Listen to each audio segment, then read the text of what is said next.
The words Nephilim, Rephaite, sons of Anak, or simply giant, they all bring up the same vision: an extremely large human, towering above us all, super strong, powerful, dominating, and to be feared. They were not like Shrek, but feared warrior rulers in an ancient time. The Bible describes them using various names, such as Nephilim, Rephaim, or Amorites. We are first introduced to the origin of the giants in Genesis 1 verse 4 King James. There were giants in the earth in those days, and also after that, when the sons of God came in unto the daughters of men, and they bare children to them. The same became mighty men which were of old, men of renown, the Nephilim half man, half angel. These giants said to have been created by fallen angels. One book that goes into more detail about this is the book of Enoch, which states that the giants, or Nephilim, were born from the sexual union between the angels who descended to earth and took human wives. The giants were said to have then been taught secret knowledge by the angels, which ultimately led to the corruption and destruction of the world. The giants are then described as having ravaged the earth, depleted its resources, and terrorized humankind, leading to the Great Flood as a punishment from God. In Arab paganism, it was believed that fallen angels came to earth in the form of men and mated with humans, giving rise to hybrid children like the Nephilim. The Jurhum tribe believed that their ancestor Abu Jurhum was the son of a disobedient angel and a human woman. Native American stories also tell of ancients so tall they could run alongside the buffalo and easily pick one up under their arm. Devouring the beast as they continued to run, towering through the forests, they became arrogant and laughed in the face of the gods. Great floods then arrived in punishment. They were driven to the hills, then the mountains, until perishing in the great flood.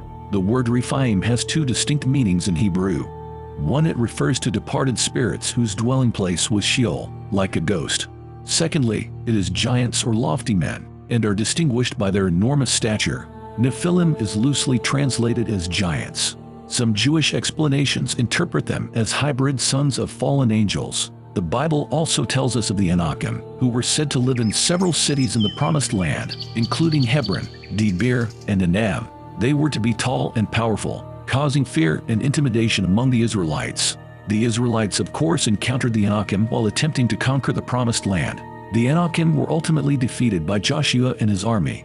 Some of them are said to have fled to the cities of Gaza, Ashdod, and Gath. An interesting fact is that the Goliath who David defeated was said to be a descendant of the Anakim, as he was from Gath, which is a place giants are said to have scattered to. The Rephaim, on the other hand, were associated with the area of Bashan, which was east of the Jordan River. They were said to be the descendants of the Nephilim and were associated with the area of Bashan in present-day Syria. Our first look into human-giant interaction is via warfare in Genesis. We have the story of the 4 human kings who for 12 years had controlled the eastern regions, but a rebellion from the southern 5 kings had required their attention. During this uprising, the 4 kings take on the Rephaims, Zuzims, Emmons, and Amorites, who were all in fact giants. Genesis 14:5-7. And in the 14th year came Kedorlaomer, and the kings that were with him, and smote the Rephaims in Ashtaroth-Karnaim, and the Zuzims in Ham, and the Emmons in Shaveh Kiriath-Haim, and the Horites in their Mount Seir, unto Elparan, which is by the wilderness. And they returned, and came to En Mishpat, which is Kadesh, and smote all the country of the Amalekites, and also the Amorites, that dwelt in Hazazon Tamar. These would have been epic battles to witness, men overpowering the giants. The survivors were then forced to flee into the hills. Some even fell in tar pits as they ran. However, later in the story, Abram, who is not yet called Abraham, gets involved. As one of the 4 kings takes his family member Lot hostage, Abram is notified. He gathers 318 of his finest men, including 3 Amorites, and in one night, under the cover of darkness, he launches a stealth attack. Abram and his men succeeded, and all the hostages were freed. With God on his side, Abram had overpowered the mighty giant killers. This is now setting the scene for Moses in the Promised Land. After escaping Egypt, Moses then sends in his spies to the land of Canaan. The men returned, terrified, as living in the land of Canaan are the remaining Nephilim, or giants.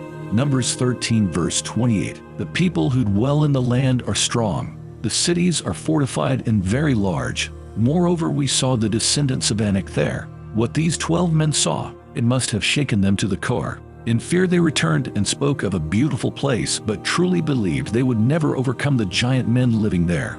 They completely doubted Moses and God's abilities. They even wanted to return to Egypt instead of facing these giants. Numbers 13 verses 32 to 33, NASB, "The land through which we have gone, and spying it out, is a land that devours its inhabitants. And all the people whom we saw in it are men of great size. There also we saw the Nephilim, and we became like grasshoppers in our own sight, and so we were in their sight." It is during these passages we again have confirmation about the lineage of giants. As also stated is that Ahiman, Shishai, and Talmai were living in Hebron, who were descendants of Anak. Anak was a great leader among the giants, as he was the son of Arba, who is talked about in Joshua 15 verse 13. According to the commandment of the Lord to Joshua, he gave to Caleb the son of Jephunneh a portion among the people of Judah, Kiriath Arba, that is, Hebron. Arba was the father of Anak. Little is known of Arba, but it is established that Arba was the greatest Anakim.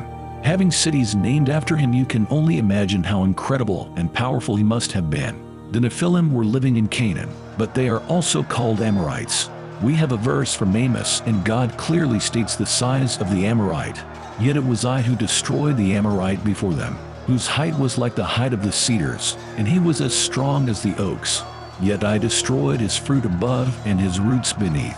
Also it was I who brought you up from the land of Egypt, and led you 40 years through the wilderness, to possess the land of the Amorite." Amos 2 verses 9 to 10. The Amorites were the giants or Nephilim that lived in Canaan.